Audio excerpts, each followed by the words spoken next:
అందరికీ శుభోదయం. మనము ఈరోజు చెప్పుకోబోయే పాఠం పేరు ఏంటన్నా గ్రామాలలోని వేడుకలు మరియు ఏంటిది క్రీడా వినోదాలు. ఏంటిది మరి గ్రామాలలోని వేడుకలు క్రీడా వినోదాలు. ఇది రాసిన కవి ఎవరు? దేవులపల్లి రామానుజరావు. ఎవరు రాశారు? దేవులపల్లి రామానుజరావు. చూడండి పేజీ నెంబర్ 72. పేజీ నెంబర్ 72 చూడండి. నేను అందరూ ఈ పిక్చర్ చూడండి. బొమ్మను చూడండి, ఆలోచించండి, మాట్లాడండి. బొమ్మను చూడండి, ఆలోచించండి, మాట్లాడండి. చూడండి మనకి ఇక్కడ మరి బొమ్మలో ఏం కనబడుతుంది? మనకి ఇక్కడ కొన్ని ప్రశ్నలు ఇచ్చాడు. చూడండి, పై బొమ్మ దేనిని గురించి తెలియజేస్తుంది?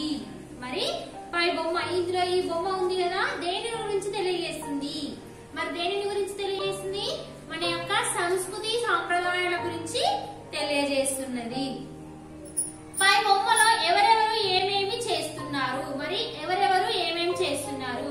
చూడండి, ఇక్కడ మనకి ఏంటిది? ఒక దేవాలయం ఉన్నది. అవునా? ఒక దేవాలయం ఉన్నది. కొంతమంది ఏం చేస్తున్నారు? ఇక్కడ మామూలుగా మనము ఏంటిది బోనాలు తీస్తూ ఉంటారు కదా, కొంతమంది ఏం చేస్తున్నారు? బోనాలు తీసుకెళ్తున్నారు. కొంతమంది ఇక్కడ ఏంటిది దుకాణాలు పెట్టి అమ్ముతూ ఉన్నారు. కొంతమంది ఇక్కడ చూడడానికి కొంతమంది వచ్చారు. ఇక్కడ పూలు అమ్ముతున్నారు, ఇక్కడ కొబ్బరికాయలు అమ్ముతున్నారు. ఇవన్నీ కూడా ఈ పిక్చర్ లో ఉన్నాయి. మీరు ఎప్పుడైనా జాతరకు వెళ్ళారా? ఏ జాతరలకు వెళ్ళారు? మరి మీరు ఎప్పుడైనా చూడండి, మన జాతరలో ఇలాంటి సందర్భాలు మనకు కనిపిస్తూ ఉంటాయి. అవునా కాదు? అయితే మరి మీరు ఎప్పుడైనా జాతరకు వెళ్ళారా? వెళ్ళి ఉంటారు. అవునా కదా? మీరు అందరూ కూడా జాతరలకు వెళ్ళి ఉంటారు. ఏ జాతరలకు వెళ్ళారు అవి మీకే తెలుసు. మరి మీరు ఏ జాతరకు వెళ్ళారో అనేది తెలుసు. మనకి ఇక్కడ దగ్గరలో మనకి కుకునూపల్లిలో ఏముంది? ఇక్కడ రామునిబండ జాతర మొన్ననే మనకు అయిపోయింది. అవునా కదన్న? అదే విధంగా మనకేంటిది 2 సంవత్సరాలకు ఒకసారి మనకు సమ్మక్క సారక్క జాతర కూడా, అది పెద్ద జాతర. అవునా కదా? అలాంటి జాతరలకు మీరు వెళ్ళి ఉంటారు. మీకు తెలిసిన చూసిన జాతర గురించి చెప్పండి. మరి మీకు తెలిసిన మరి మీరు చూసినటువంటి జాతర గురించి మీరు చెప్పాల్సి ఉంటుంది. ఇప్పుడు మామూలుగా మనకి ఇక్కడ రామునిబండ జాతర, ఆ తర్వాత సమ్మక్క సారక్క జాతర, అది చాలా పెద్దది. అవునా కదా? అక్కడికి అందరూ కూడా వెళ్తూ ఉంటారు. అక్కడ జరిగినటువంటి విశేషాలు ఏంటో మీరు తెలుసుకోవాలి. నెక్స్ట్ వన్ అన్న పాఠ ఉద్దేశం. పాఠ ఉద్దేశం మరి ఏంటిది? గ్రామాలలోని వేడుకలు క్రీడా వినోదాలు. మరి గ్రామాలలో ఎలాంటి వేడుకలు? వేడుకలు అంటే ఏంటిది? పండగలు. వేడుకలు అంటే ఏంటిది? పండగ. మరి ఎలాంటి పండగలు చేస్తారు? మరి క్రీడా వినోదాలు. క్రీడా వినోదాలు మనకు శారీరకంగా మరియు మానసికంగా సంబంధించినటువంటి క్రీడలు కూడా ఉన్నాయి. మరి అవి గ్రామాలలో ఏ విధంగా ఉంటాయి అనేది దాని గురించి మనము తెలుసుకుందాం. చూడండి, నేను పాఠం ఉద్దేశం. నేడు సామాన్య ప్రజానికానికి వివిధ రకాలైన వినోద కార్యక్రమాలు అందుబాటులో ఉన్నాయి. మరి ఏంటి? నేడు సమాజ ప్రజానికానికి వివిధ రకాలైన వినోద కార్యక్రమాలు అందుబాటులో ఉన్నాయి. మనకు సంతోషాన్ని కలిగించే ఆటలు చాలా ఉన్నాయి. ప్రపంచమే ఒక చిన్న గ్రామం అయింది. ప్రపంచం ఏంటిది? చిన్న గ్రామం. ఇంతకు ముందు పూర్వపు రోజులలో ఎక్కడ ఏం జరుగుతుంది అనేది మనకు అసలు ఎవరికి కూడా తెలిసేది కాదు. పూర్వం ఏంటిది? ఎవరైనా ఒకరి ఇంట్లో బంధువులు చనిపోయారంటే వాళ్ళకట ఒక నెలకు 15 రోజులకు 2 నెలలకు అట్లా తెలిసేదంట. అంటే అప్పుడు ఏంటిది? అలాంటి సౌకర్యాలు లేవు. అలాంటి సౌకర్యాలు లేవు. ఇప్పుడు మనకు చూడండి, మనకు అన్ని ఏ విషయము ఒక 5 మినిట్స్ 10 మినిట్స్ లో మనకి ఏమవుతుంది? మనకు ఫోన్ లో మెసేజ్ రూపంలో రావడం జరుగుతుంది. ఇంతకు ముందు టీవీలో వచ్చేది, ఇప్పుడు టీవీలో వస్తుంది. మరి తర్వాత మనకు సెల్ ఫోన్లు అధికంగా ఉన్నాయి కాబట్టి మనకు మెసేజ్ రూపంలో ఎక్కడ ఏం జరిగిందో ఒక 5 నిమిషాలలో మనకు తెలుస్తుంది. ఆ విధంగా అన్నట్టు. అయితే ఇక్కడ ఒక చిన్న గ్రామం అయింది. ప్రపంచమే ఒక చిన్న గ్రామం అయింది. చూడండి, ప్రపంచంలో తెలిసినటువంటి విషయాలన్నీ కూడా మనకు గ్రామాల్లో నలుమూలలో ఉన్నటువంటి గ్రామాలకు కూడా తెలియడం అనేది జరుగుతుంది. ఎక్కడ ఏం జరిగినా ఇంట్లో కూర్చొని ప్రసార మాధ్యమాల ద్వారా వాటిని చూస్తున్నాము. మరి ఎక్కడ ఏం జరిగింది అనేది మనం అక్కడికి వెళ్ళి చూడాల్సిన పని లేదు. ఏంటిది? మనకు ఆ సౌకర్యాలు ఏంటిది? ఇంట్లోనే ఉన్నాయి. మనకు ఇంట్లోనే కూర్చొని చూడవచ్చు. సాంకేతిక పరిజ్ఞానం అభివృద్ధి చెందాక ముందు గ్రామీణ ప్రాంతాల్లో సామాన్య ప్రజలకు ఏ వినోద సాధనాలు ఉండేవో వాటి ద్వారా గ్రామీణులు ఎట్లా ఆనందాన్ని పొందేవారో తద్వారా ఆనాటి సంస్కృతిని తెలుసుకొని గౌరవించడం ఈ పాఠం ఉద్దేశం. అంశం. మరేంటిది? గ్రామీణ ప్రాంతాల్లో సామాన్య ప్రజలకు ఏ వినోద సాధనాలు ఉండేవో, మరి సామాన్య ప్రజలకు ఏ వినోద సాధనాలు ఉండేవో, మరి వాళ్ళు అనుభవించడానికి, వాళ్ళు సంతోషపడడానికి ఎలాంటి సాధనాలు ఉండేవో, వాటి ద్వారా గ్రామీణులు ఎట్లా ఆనందాన్ని పొందేవారు, మరి దాని వలన గ్రామంలో ఉన్న వారందరూ కూడా ఏ విధంగా సంతోషించేవారు, తద్వారా ఆనాటి సంస్కృతిని తెలుసుకొని గౌరవించడం, ఆనాటి ఒక సంస్కృతి సాంప్రదాయాలను మనకు తెలియజెప్పడమే ఈ పాఠం యొక్క ఉద్దేశం. మరి ఆ కాలంలో ఏ విధంగా ఉంది, వాళ్ళు ఎలాంటి ఆటలు ఆడేవాళ్ళు, ఎలాంటి వేడుకలు చేసుకునే వాళ్ళు, ఇవన్నీ కూడా మనం ఈ పాఠం ద్వారా తెలుసుకోవచ్చు. పాఠ్యభాగ వివరాలు. ఈ పాఠం రేడియో ప్రసంగం ప్రక్రియకు చెందినది. ఈ పాఠం అంటే ఏంటిది? రేడియో ప్రసంగం ప్రక్రియ. ఇప్పుడు మీకు రేడియో అంటే ఎవరికైనా తెలుసా? కొంతమందికి విని ఉంటారు, అవునా? ఏంటిది? ఇంతకు ముందు మనకు టీవీలు రాకముందుకు ఏంటిది? రేడియోలు ప్రతి ఒక్క ఇంట్లో కూడా టీవీలు ఏ విధంగా ఉండేవో అదే విధంగా ప్రతి ఒక్కరి ఇంట్లో కూడా రేడియో ఉండేది. మనకు బొమ్మ కనబడకపోయేది, అవునా? మనకు మనుషులు మాత్రం కనబడకపోయేది, మాటలు మాత్రం స్పష్టంగా వినిపించేవి. అందులో కూడా మనకు టీవీలో ఏ విధంగా ప్రోగ్రామ్స్ వస్తున్నాయో అదే విధంగా హాఫ్ అన్ అవర్ కి ఒకటి, 10 minutes కి ఒకటి, 15 minutes కి ఒకటి, ఆ విధంగా వాళ్ళు ఇచ్చేవారు అన్నట్టు. ఇదేంటిది? మరి ఈ పాఠం ఏంటిది? రేడియో ప్రసంగ ప్రక్రియకు చెందినది. సిద్ధం చేసుకున్న వ్యాసం రేడియో ద్వారా ప్రసారం చేయబడుతుంది. సిద్ధం చేసుకున్న వ్యాస రూపంలో చదవడం అన్నట్టు. ఇప్పుడు మామూలుగా మనం న్యూస్ చదువుతూ ఉంటారు కదన్నా, అదే విధంగా ఎలాంటి ప్రాయోజిత కార్యక్రమం అయినా గానీ ఆ మాటల రూపంలో ఉండేదంట. విషయ క్లుప్తత, సరళత రేడియో ప్రసంగ లక్షణాలు. విషయ క్లుప్తత ఏంటిది? ఒక విషయాన్ని అందరికీ అర్థమయ్యే రీతిలో వివరించేవాళ్ళు, అందరికీ అర్థమయ్యే రీతిలో సరళత రేడియో ప్రసంగ లక్షణాలు. సరళత అంటే కఠినమైనవి కాకుండా, మనకు అర్థం కాకుండా ఉండేవి కావన్నట్టు, మనకు అందరికీ కూడా అర్థమయ్యే భాషలో ఉండేవి. గ్రామాలలో జరిగే వివిధ వేడుకలు, వినోదాలు గురించి దేవులపల్లి రామానుజారావు తన ప్రసంగంలో వివరించాడు. మరి గ్రామాలలో జరిగే వివిధ వేడుకలు మరియు క్రీడా వినోదాల గురించి తన యొక్క ఏంటిది ప్రసంగంలో వివరించాడు. తను మాట్లాడుతూ వివరించాడట. రచయిత పరిచయము. ఆంధ్ర సాహిత్య సాంస్కృతిక ఉద్యమ నిర్మాతల్లో ఒకరు. ఏంటిది? ఆంధ్ర సాహిత్య సాంస్కృతిక ఉద్యమ నిర్మాతలలో ఇతను కూడా ఒకరు. జాతీయ పునర్జీవన మహోద్యమ కార్యకర్త. జాతీయ పునర్జీవన మహోద్యమ కార్యకర్త. తెలంగాణ ప్రజలు గర్వించదగ్గ రచయిత దేవులపల్లి రామానుజారావు. మరి మన యొక్క తెలంగాణ గర్వించదగినటువంటి రచయిత ఎవరు? దేవులపల్లి రామానుజారావు. వరంగల్ సమీపంలోని దేశాయిపేట గ్రామంలో వెంకటాచలపతిరావు ఆండాలమ్మ దంపతులకు జన్మించారు. ఇతను ఏంటిది? వరంగల్ సమీపంలోని దేశాయిపేటలో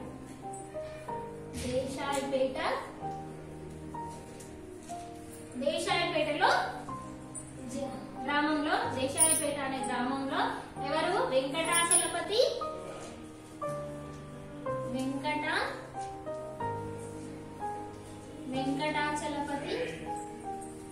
చలపతిరావు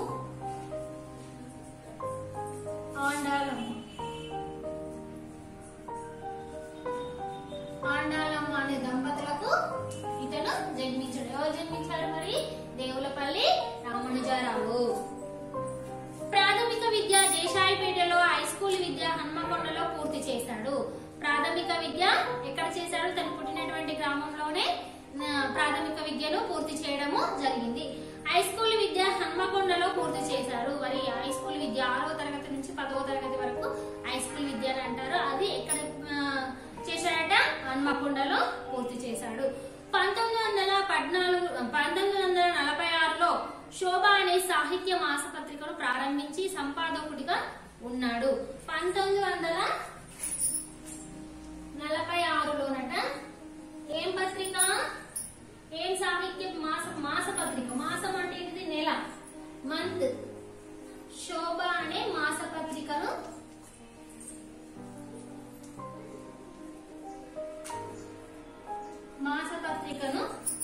ప్రారంభించి సంపాదకుడిగా ఉన్నాడు. గోల్కొండ పత్రికను కొంతకాలం నడిపించాడు. ఇతను మళ్ళీ ఏం చేశాడట? గోల్కొండ పత్రిక. మామూలుగా మనకి ఈనాడు, ఆంధ్రజ్యోతి, వార్త ఇలాంటివి ఉన్నాయి కదా, ఆ విధంగా అప్పుడు అవి ఉండేవన్నట్టు. గోల్కొండ పత్రికను కొంతకాలం నడిపించాడు. పచ్చతోరణం, సారస్వత, నవనీతం, తెలుగు సాహితీ, వేగుచుక్కలు, తెలంగాణ జాతీయోద్యమాలు మొదలైనవి ఈయన రచనలు. ఇతను రచనలు కూడా చేశాడన్నట్టు. ఏంటి ఏంటి మరి అవి? పచ్చతోరణం, సారస్వత, నవనీతం, తెలుగు సాహితీ, వేగుచుక్కలు, తెలంగాణ జాతీయోద్యమం మొదలైన రచనలు ఇతని యొక్క ముఖ్యమైనటువంటి రచనలు. 10 సంవత్సరాల జ్ఞాపకాలు ఈయన ఆత్మకథ. 10 అంటే ఏంటి? 50 సంవత్సరాల జ్ఞాపకాలు ఈయన యొక్క ఆత్మకథ. ఆంధ్ర సారస్వత పరిషత్తుకు ఆంధ్రప్రదేశ్ సాహిత్య అకాడమీ అధ్యక్షుడిగా, రాజ్యసభ సభ్యుడిగా విశేష సేవలు అందించాడు. ఇతను ఏంటిది? ఇలా రచనలు మరియు ఉపన్యాసాలు, ప్రసంగాలు, ఆ తర్వాత రచనలు ఇలాంటివి చేయడమే కాకుండా ఒక కవిగా కూడా చాలా ప్రఖ్యాతి గాంచినవాడు. అదే విధంగా ఇతను కూడా ఆంధ్ర సారస్వత పరిషత్తుకు, ఆంధ్రప్రదేశ్ సాహిత్య అకాడమీ అధ్యక్షుడిగా, రాజ్యసభ సభ్యుడిగా కూడా ఇతను అందరికి కూడా ప్రభుత్వానికి విశేష సేవలను అందించడము జరిగింది. నెక్స్ట్ వన్ అన్న ప్రవేశిక. ప్రవేశిక గ్రామీణ ప్రాంతాల ఆటలు ఈ రోజుల్లో దాదాపుగా కనుమరుగైనాయి. ఏంటిది? మరి గ్రామీణ ప్రాంతాల ఆటలలో ఈ రోజుల్లో ఏంటిది? దాదాపుగా కనుమరుగైపోయాయి. ఇంతకు ముందు ఆడినటువంటి ఆటలు పిల్లలు ఇప్పుడు ఆడుతున్నారా? ఏమీ ఆడట్లేదు. వాళ్ళు ఏంటిది? ఎక్కువగా టీవీలు చూడడము, సెల్ ఫోన్లు ఆడడం మాత్రమే ఉంది. ఇంతకు ముందు శారీరకమైనటువంటి ఆటలు ఆటలు ఆడేవాళ్ళు. తర్వాత మానసికమైనటువంటి ఆటలు కూడా ఆడేవాళ్ళు. ఏంటిది? కానీ ఆ విధంగా రాను రాను ఏంటిది? పూర్వపు పద్ధతులన్నీ కూడా మర్చిపోతూ ఉన్నారు. ప్రస్తుతం ప్రజలు ఆడే ఆటలు గెలుపు ఓటములే లక్ష్యంగా కొన్ని సందర్భాలలో జూదంగా పరిణమించాయి. మరి ప్రస్తుతం ప్రజలు ఆడే ఆటలు గెలుపు ఓటములే లక్ష్యంగా కొన్ని సందర్భాలలో జూదంగా పరిణమించాయి. మరేంటిది? ఈ ప్రస్తుత రోజులలో ఏం చేస్తున్నారు? గెలుపు ఓటములు. ఎవరు గెలుస్తారు, ఎవరు ఓడిపోతారు? ఇప్పుడు చూడండి, క్రికెట్ ఉన్నది. క్రికెట్ ఉంది, ప్రపంచ వ్యాప్తంగా చూస్తూనే ఉన్నారు. అవునా? దేశాలకు, భారతదేశానికి, ఆస్ట్రేలియా వాటికి పోటీ ఉంటుంది. అదేంటిది? గెలుపు ఓటముల మధ్య మాత్రమే ఉంటుంది. గెలుపు ఓటముల మధ్య. అప్పుడు ప్రపంచం అంతా కూడా చూస్తున్నారు కానీ దేనిపై ఆధారపడి ఉంటుంది? గెలుపు ఓటములపై ఆధారపడి ఉంటుంది. అలాంటి ఆటలు లక్ష్యంగా కొన్ని సందర్భాల్లో జూదంగా మారుతుంది. అదేంటిది? మామూలుగా చూసే వాళ్ళు కూడా ఇది గెలుస్తుందా, అది గెలుస్తుందా అన్నట్టు ఉంటూ ఉంటారు. పిల్లలు మైదానాలకు దూరమై కంప్యూటర్లలో చరవాణులతో ఆటలాడుతూ శారీరక వ్యాయామానికి ప్రాధాన్యతను ఇవ్వడం లేదు. శారీరక వ్యాయామం చూడండి, మన శరీరంలో ఉన్నటువంటి ప్రతి ఒక్క అవయవము ఆటలు ఆడుతుంటే కదలిక ఉంటుంది. అవునా? మనకు కదలిక ఉండడం వలన మనం శారీరకంగా ఆరోగ్యంగా ఉండడం జరుగుతుంది. మనకు శారీరక సంబంధమైనటువంటి ఆటలు ఆడడం ఏంటిది? పరిగెత్తడము, తర్వాత ఇంకా చాలా ఆటలు ఉంటాయి నాన్న. అలాంటి ఆటలు క్రికెట్ అన్నా గానీ అది కూడా ఏంటిది? శారీరకమైనటువంటి ఆటలు. అంటే మన యొక్క అవయవాలన్నీ కూడా కదులుతూ ఉంటాయి. మనం ఆ ఆట ఆడుతుంటే ఏమవుతుంది? ప్రతి ఒక్క అవయవం అనేది కదులుతుంది. కానీ ఇప్పటి రోజుల్లో ఏం చేస్తున్నారు? కంప్యూటర్ ఏంటిది? మానసికమైనటువంటి, మనస్సుకు మాత్రమే మానసికమైనటువంటి ఏంటిది? దాని మీదే కాన్సన్ట్రేషన్ మొత్తం కూడా దాని మీదే ఉంటుంది. ఇప్పుడు సెల్ ఫోన్ లో గేమ్స్ ఆడుతూ ఉంటారు. ఏంటిది? కంప్యూటర్ లో గేమ్స్ కూడా ఆడుతూ ఉంటారు. అవి ఏంటిది? మనకు మానసికంగా మనం అక్కడనే ఉంటాం. అక్కడనే ఉండి ఒక మనసుకు మాత్రమే పని ఉంటుంది. కానీ ఇక్కడ ఏంటిది? మనకు శారీరకంగా ఏంటిది? మన యొక్క అవయవాలు కదులుతున్నాయి. మనం ఎక్కడ వెళ్ళాలి, ఎక్కడ అయితే మనము దొరకకుండా ఉంటాము అనేది మనకు ఉంటుంది. శారీరకమైన ఆటనే చాలా ఆరోగ్యానికి మంచిది. ఇప్పుడు ఏంటిది? పిల్లలు మైదానాలకు దూరమై, అంటే ఆట స్థలాలకు దూరమై కంప్యూటర్లతో చరవాణి అంటే ఏంటిదన్నా? సెల్ ఫోన్ చరవాణిలతో ఆటలాడుతూ శారీరక వ్యాయామానికి ప్రాధాన్యతను ఇవ్వడం లేదు. మరి శారీరక వ్యాయామానికి ప్రాధాన్యత ఇవ్వడము లేదు. ఇస్తున్నారా ఎవరైనా? ఎవరు కూడా ఇవ్వట్లేదు. పిల్లలు పొద్దున్న లేవగానే అదే పనిగా సెల్ ఫోన్ గానీ టీవీ గానీ చూడడము అదే విధంగా ఉంటుంది. కానీ వాళ్ళకు శారీరకమైనటువంటి ఆటలు ఆడట్లేదు. పాశ్చాత్య వికృత నృత్యాలు, ప్రసార మాధ్యమాలలోని విపరీత పోకడల ప్రవాహంలో కొట్టుకుపోతూ ఇరుగు పొరుగు వారి బంధాలకు దూరమవుతున్నారు. చూడండి, పాశ్చాత్య వికృత ఇతర దేశాలలో ఉన్నటువంటి సంస్కృతి సాంప్రదాయాలు. చూడండి, మనము ఏ దేశంలో చూసినా గానీ మన అంత సంస్కృతి సాంప్రదాయాలు ఏ దేశంలో కూడా లేవు. కొన్ని దేశాలు కూడా మన యొక్క ఏంటిది మన దేశం యొక్క సంస్కృతి సాంప్రదాయాలను నేర్చుకుంటున్నారు. మన యొక్క సంస్కృతి సాంప్రదాయాలను నేర్చుకోవడం అనేది జరుగుతుంది. అలాంటి వాటిని చూసి ఇప్పుడు మనం సినిమాలలో చూడండి, మంచి ఉంది, చెడు ఉన్నది. మంచి ఉన్నది, చెడు ఉంది. కానీ చెడునే ఎక్కువగా చూపిస్తున్నారు, మంచిని తక్కువగా చూపిస్తున్నారు, చెడును మాత్రమే ఎక్కువగా చూపిస్తున్నారు.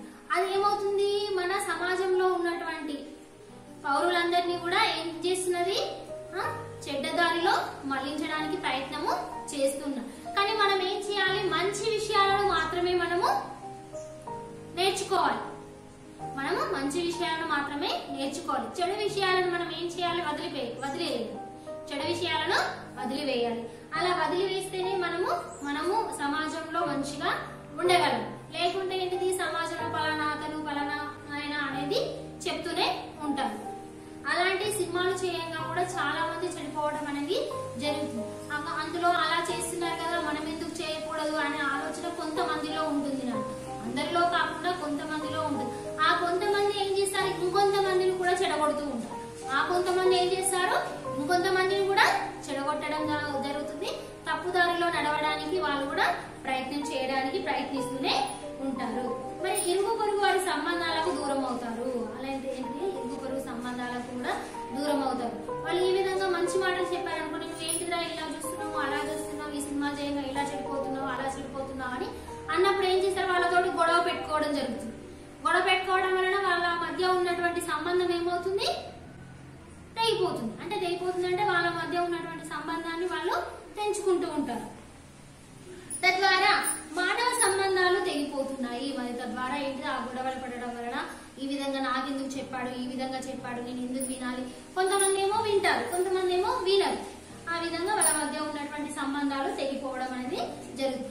ఈ నేపథ్యంలో శారీరక మానసిక వికాసానికి దోహదపడే ఆటలు వినోదాల గురించి తెలుసుకోవడం అత్యంత అవసరం. మరి ఈ నేపథ్యంలో శారీరక మానసిక వికాసానికి దోహదపడే ఆటలు వినోదాల గురించి తెలుసుకోవడం అత్యంత అవసరం. మరి ఈ నేపథ్యంలో శారీరకమైనటువంటి ఆటలు, తర్వాత మానసిక వికాసానికి తోడ్పడే ఆటలు, వ్యాయామము. చూడండి, వ్యాయామ విద్య ఇప్పుడు ప్రతి పాఠశాలలో కూడా వ్యాయామానికి సంబంధించినటువంటి ఒక క్లాస్ ఉండడం జరుగుతుంది. వాళ్ళకి ఆ విధంగా చేయడం వలన ఏంటిది, మానసికంగా కూడా వాళ్ళ యొక్క మెదడు అనేది మెరుగుపడుతుంది. వాళ్ళ యొక్క ఆలోచనలు అనేటివి కూడా ఏంటిది, ఇంకా కొత్త ఆలోచనలు వాళ్ళకు రావడం అనేది జరుగుతుంది. శారీరకమైనటువంటి ఆటలు కూడా ప్రతి స్కూల్లో కూడా ఉండడం జరుగుతుంది. వ్యాయామ విద్యలు మరియు శారీరకమైనటువంటి ఆటలు కూడా ఒక్కొక్క క్లాస్ ఉండడం అనేది జరుగుతుంది. యోగా సంబంధమైనటువంటి విద్యలు కూడా ఈ రోజుల్లో ఏం చేస్తున్నారు, అలవర్చుకోవడము జరుగుతుంది. ఆటపాటలు మన సంస్కృతిలో భాగము. ఆటపాటలు ఏంటిది, మన సంస్కృతిలో భాగమే. ఆటలు మరియు పాటలు కూడా మన యొక్క సంస్కృతిలో భాగమే. పూర్వము గ్రామాల్లో ఎట్లాంటి ఆటలు వినోదాలు ఆడేవో తెలుసుకుంటాం. ఏంటిది, మరి పూర్వపు రోజులలో ఏ విధంగా ఆటలు ఆడేవాళ్ళు, ఏ విధంగా ఉండేవాళ్ళు అనేది మనము ఈ పాఠం ద్వారా తెలుసుకోవచ్చు. అదే విధంగా ఏంటిది, ఆ రోజుల్లో ఉన్నటువంటి ఆటలకు ఈ రోజుల్లో ఉన్నటువంటి ఆటలకు చాలా తేడాలు ఉన్నాయి. ఆ రోజుల్లో ఉన్న ఆటలకు ఈ రోజుల్లో ఉన్న ఆటలకు చాలా తేడాలు ఉన్నాయి. అప్పటికే అనిపిస్తుంది, ఇప్పటికే అనిపిస్తుంది. కానీ ఇప్పుడు ఏమవుతుంది, మనము పాటలలో ఏంటిది, ఒక పూర్వపు పాటలలో ఒక ఏంటిది, ఏదైనా ఒక కథ రూపంలో ఉండేది. ఇప్పుడు కూడా చాలా ఉంటున్నాయి. కానీ అవేంటిది, ఒకరిని హేళన చేసే విధంగా కూడా కొన్ని పాటలను పాడుతున్నారు. అదే విధంగా అలా కాకుండా మన యొక్క సంస్కృతి సాంప్రదాయాలకు సంబంధించిన పాటలు కూడా ఈ రోజుల్లో కూడా చాలా వరకు ఉన్నాయి. మరి ఆ పూర్వపు పద్ధతులు మరియు ఈ ప్రస్తుతం ఉన్నటువంటి పద్ధతులు ఏ విధంగా ఉన్నాయి, మనం ఆ రోజుల్లో పాటలు ఏ విధంగా పాడేవాళ్ళు, ఆటలు ఏ విధంగా ఆడేవాళ్ళు, దాని గురించి మనము ఈ పాఠంలో నేర్చుకుందాం. రేపటి క్లాస్ లో పాఠము చెప్పుకుందాం. ధన్యవాదాలు.